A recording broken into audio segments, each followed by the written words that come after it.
Cody Roark, certified Beastie Boy fan. Oh, who isn't though, right? Who isn't a bit? Well, let's bring him in.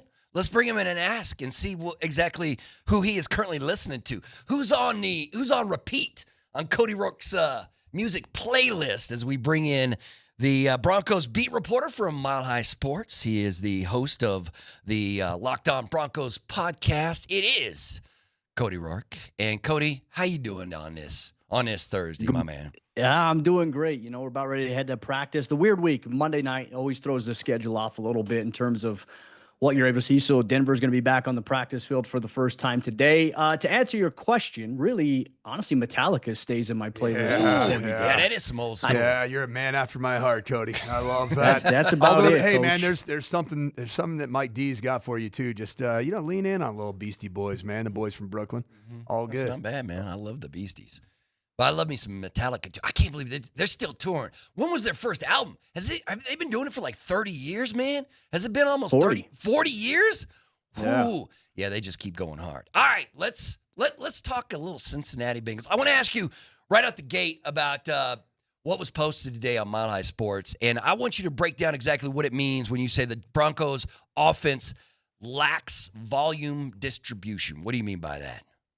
Yeah, so, if you look at the first 3 weeks of the season, in the pass game, we know the Broncos' passing offense has kind of been hit or miss. I felt like it was probably its best in terms of efficiency in week 2 against Indy. But you look at all these other teams, especially teams that Denver has faced, they'll have 4 or 5 receivers that have at least 30-plus yards or 4 or 5 catches, whereas the volume distribution for the Broncos in the passing game through 3 weeks really has kind of been hit or miss. Week 1, Troy Franklin, I think, had the most overall targets in that game. He had 6 catches. Then in week 2, he had 8 catches for 89 yards on 9 targets.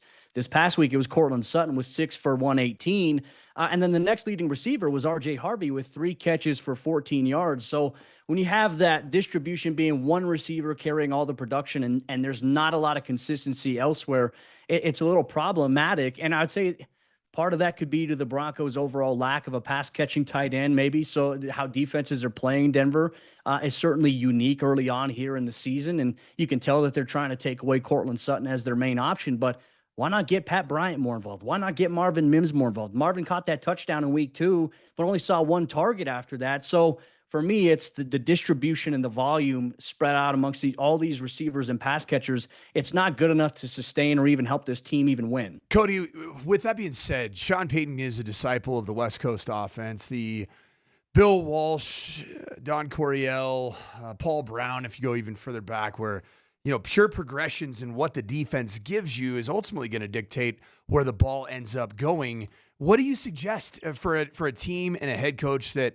it does have true deep-rooted beliefs in pure progression reads? If one's there, then you throw it to one every time. If one's covered, you go to 2. If 2's covered, you go to 3. How do you manufacture those particular touches if the reads are just telling you to go to 1 if it's there?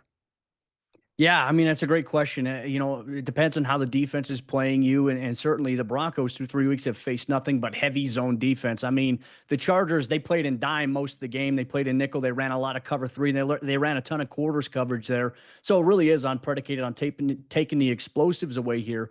I think a reason we haven't seen that, Coach, is because they simply just cannot run the ball in the earlier downs. You're really just kind of predicating and letting the defense dictate what you want to do offensively. There's times where I would say for Bo Nix, look, he's been the subject of a lot of conversations this week.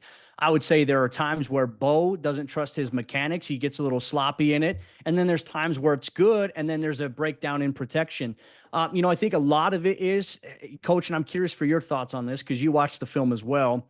At times, I feel like the Broncos offense just doesn't have a quick passing game. They don't have that. A lot of it is predicated on these longer developing routes or these medium type developing routes to get to about 10 to 12 yards depth downfield. There's no quick hitters. We saw a slant by Pat Bryant in week 2. That was about it. But I think that's a big reason why as well. You have no quick game here, and it plays in the hands of the zone defense. And especially, if you face a Chargers team that has the personnel of Dion Henley at linebacker and Derwin James, who could just roam in the box and let your DBs play back underneath. That's the challenge, and that's the problem here. This week against Cincinnati might be the opportunity, though, for this offense to get it right. Cody, you bring up a really valid point. If you were to talk about a Sean Payton-led offense, that has a complete void of quick game. Like that's who Sean Payton is. And the Michael Thomas. Yeah, I mean that's been the West Coast offense in its birth. And Sean Payton, I would say, he took the original concepts of the West Coast offense and applied them almost even above and beyond what, say, a Bill Walsh did or a Steve Mariucci did, and really like said that the run game can be replaced by the quick pass game. The slant flat, dragon X line, gun double wing left, 2-jet dragon X line. Like that's the type of stuff that slant flat to one side, double slant to the other side. The thing that's interesting is if you go back to Bo Nix's career at Oregon and even the best moments of him being in rhythm as a Denver Bronco quarterback, it's been the slants that have been good. Quick game. What got him going against the Indianapolis Colts early in that game? Remember those two slants on the backside to Patrick Bryant? That looked really good. Now, what's the problem with that? Is that defenses can play hard inside leverage. They can take it away.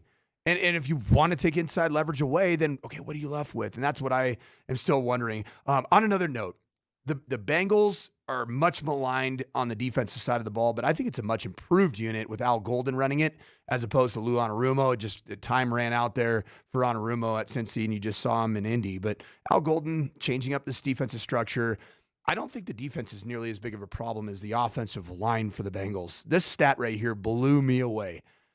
Bengals running back, talented running back at that, Chase Brown, okay? He has rushed for 93 yards this season. Of those yards, 147 of 93 yards have come after contact. That means that negative 54 rushing yards are what the offensive line has essentially blocked for him. Mm. What do you make of that Not Bengals offensive front, and what can the Broncos defense do to not just exploit it, but frankly obliterate it? I mean, if we watching the Bengals game so far, even going back to the preseason, and we saw Joe Burrow get blasted in the preseason, they have a tremendous issue on that offensive line. And look, they've invested draft capital. They've signed big free agents at times, but those fits just seemingly haven't worked. And obviously, former Bronco Dalton Reisner is now over there. I know he's dealing with a calf injury. We'll see if he'll play on Monday.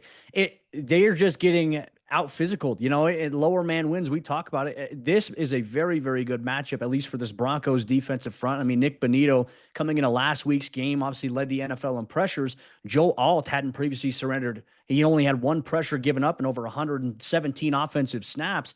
And Nick Bonito ate his lunch last week here. We saw the Broncos get after Herbert 5 times, which, Coach, you know this as well by watching him. Herbert is one of the hardest quarterbacks to sack in the NFL because of how long and athletic. And I would say as well, like his pocket presence is very, very good. They got to him 5 times. Last year when the Broncos played this Bengals team, granted there's some different pieces now, they sacked Joe Burrow 7 times and still lost the game here. So this is a good matchup for the Broncos defense, I think, for their pass rushers, their front 7. But the question is, can you eliminate some of those explosives? Because even though no Joe Burrow, you still have all those weapons to go forth with. And I would say the concerning statistic here, if you're the Bengals this week, is that Jake Browning's been sacked 4 times in 2 games. He's been picked off 5 times in 2 games. This is where the Broncos defense needs to get some of the issues that have plagued them so far through 3 weeks. They need to get them right. They've played great. They've bent, but late in games, they have broken. And that has been a little bit of a concerning trend. But when you're on the field for 80-plus plays, Coach, it is tough to overcome that. The Broncos' offensive line seems to be doing a good job of keeping Bo upright, but the run game is, I don't want to call it non-existent, but it's certainly not what anybody would want to see. So what's going on? I mean, the difference between pass protection and run blocking, why? I mean, tell me this. How do you feel about the Broncos' offensive line through 3 games? I feel like they've taken a step back from what we saw from them last year, I would say. And I don't know, and Coach can speak to this. Like, people don't understand how hard the outside zone scheme, when you add that into the mix, like there's landmarks and it's all about angles and getting to the right spot, and you can't have any backside leakage. I think implementing that and adding it, I like the wrinkle of it, but I think it has definitely impacted this offensive line. I think they're thinking too much. You can clearly see that sometimes on tape. And yes, there are some deficiencies. Heck, even Quinn Miners, Tier Tart bowled him over a few times in this past game here. So I just think that, I feel like we've seen more success from the run game when they've gone more gap scheme, where it's like, hey, we're going A gap. That's where we're going. Just line up and go. versus, hey, we're going to try to stretch this out and hit the cutback there if it opens up, because quite frankly, the cutback hasn't opened up consistently enough. So I would say that the O-line is kind of taking a step back, but it's early. I still think there's room for them to improve, but I don't want to start calling to ask for guys to be replaced here, but I'm thinking to myself, why not see what Alex Forsyth can do? Because I really feel like Luke Wattenberg, the center position, has kind of been the weak spot here on the O-line so far this year. But then again, it varies. Once again, I don't know what those guys are being coached to do. I just know that sometimes you see Wattenberg getting moved, or the communication between him and the guards isn't necessarily where it needs to be. That could be also on everybody else as well, not just Luke. So not to pinpoint just one guy, I just do feel like the offensive line is taking a little bit of a step back, but I think they have a chance to regroup here as the season goes about. Yeah, it's one of my big fears from this offseason, talking all this wide zone talk. And I know 2 of 3 that you just mentioned, or sorry, 2 of your 5 starting offensive linemen are just not built for wide zone schemes. And it's Mike McGlinchey. Mike McGlinchey was a part of the 49ers offensive line that wanted to be fully committed to the wide zone. And that's why Mike McGlinchey was available for the Broncos to pick up, because they just flat out were not satisfied with his fit. Now, I've coached Mike McGlinchey, great gap scheme guy. Unbelievable tackle coming off the football, white-knuckled, and creating double-team movement at the point of attack. I find the same with Ben Powers. I think Ben Powers is not a wide zone player. And it's interesting you mentioned that, because last year, duo, counter, and power were really the bread and butter for this Broncos offensive line. And I thought Wattenberg looked great in that space. He has not looked good. And you bring up that name, and that was, to me, the drop-off last year when he got hurt and Forsyth came in was fairly significant, because Forsyth is very I think he's athletic. I think he's fleet of foot, but I don't think he's like a mover at the point of attack in gap schemes like Wattenberg is. So it's almost to the point, Cody, is as I'm sitting here kind of going around this, does this team just need to get back to its roots in the run game, get back to its roots in the gap scheme game, run power, run counter, run duo, and realize that J.K. Dobbins is very good in that space as well? I mean, it doesn't hurt at this point too. And I've loved, like, the Broncos had success running the ball against Indy when they were pulling Ben Powers. They were pulling Quinn Miners. You'd have center pulls at times. There's even been times too, it's been very sporadic where, you get a tackle pull, guard tackle pull there, and you run different looks here.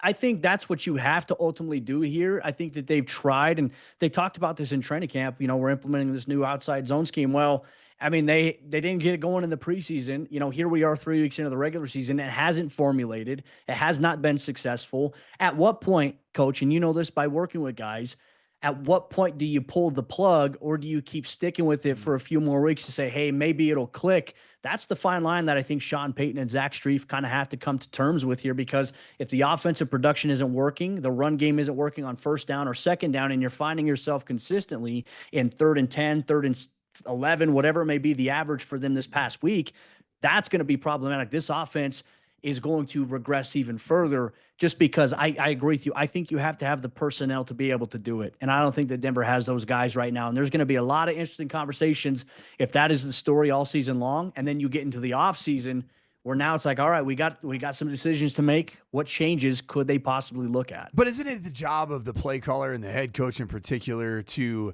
scheme up what fits your personnel, as opposed to 100%, especially in year 3 and a pivotal year for a quarterback in his second year?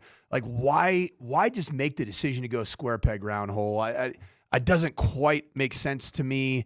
The only thing that adds up a little bit, and I'd love to hear your take on this, is all of the movement passes and play action, bootlegs, nakeds off of the wide zone are easier to scheme up and just tie in better with the run game if you commit to the actual wide zone. And that's what that's what Bo's doing well right now, is the naked game and the bootleg game. That's where he's finding a majority of his success.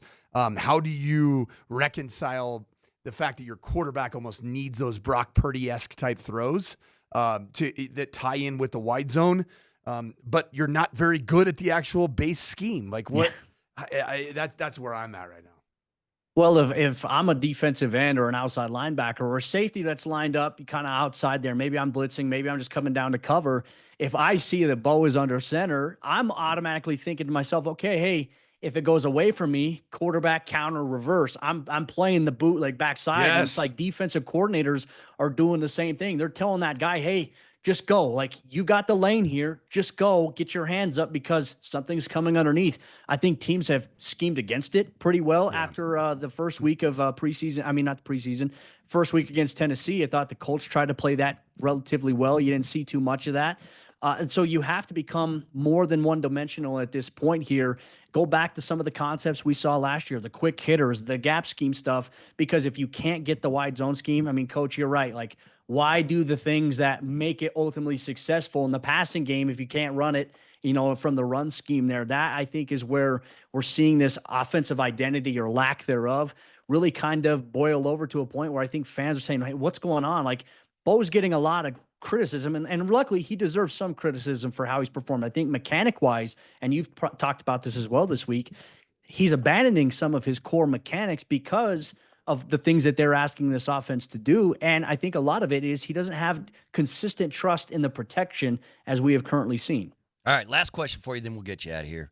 And this one is, well, I don't know if it's easy or not, and I want to hear from Coach as well. Who's the best offensive player on the Broncos right now? Ooh, this is tough. I mean, I would say Troy Franklin right now is their best guy, just from a consistency standpoint. I think it would be Cortland if he wasn't seeing all the different bracket coverage that he's seeing right now, and they're doing a really good job. Defenses are playing zone, keeping everything in front of them essentially, outside of a couple of the trick plays and designs that we saw. They're really trying to impact Cortland Sutton's downfield threat, and that's where Troy shined in two out of 3 games so far this year. I would go with Troy here. Coach, who do you have? You mentioned a guy that I do really like, and I think he's going to deliver consistency if given opportunity, and it's Pat Bryant. Oh, yes. Like what I saw at training camp was very different than what my take was coming out of the draft and the combine and everything. That guy plays really violently off his insteps. He can create separation. He's a really efficient mover, and it's still, even though Troy Franklin has answered the call this offseason and through the first 3 weeks of the season, there's a certainty when the ball is in the air when Pat Bryant is on the other side of it. And I love that type of certainty for a team that's finding itself offensively and has struggled with efficiency. I want more Pat Bryant. Okay, man. Agreed. I'm with you too. I love Pat. Let's see it. But that is Cody Roark of Mile High Sports. You know why I like Pat Bryant? What's why? Because he and I had the exact same 40 time. Me at pro timing day. We've had this and discussion. Pat, It is ridiculous that you both ran a 4. Was it 4.6? 4.68. Yep. Exact same time. What could you touch right now, Cody? What about your 40? What's your 40 look like? Is it a 4.6? My best 40 that I ran was 2 years after high school when I was still playing. It was a 4.6. It was a 4.69. It wasn't like a. Let's go, man. But that was me, it. Cody Roark, and Patty Bryant, baby. We're all in the same neighborhood, and we're proud of it. Yeah. Now, you know what? That's speed, though. That's NFL speed. Both of you have NFL speed. Not now. I tore my ACL because of it, though. Yeah, he's got an ACL, and I actually have 0 meniscus in my left knee, so I ain't doing anything. For celebrating a coaching call. Me and Devin Key, man, a little flying high five, a little flying chest bump, got the old torn meniscus. All right, Cody, thanks for spending some time. We much appreciate it. We'll talk to you soon. Thanks for having me. Yeah, that's Cody Roark of Mile High Sports as he breaks down the Broncos for us.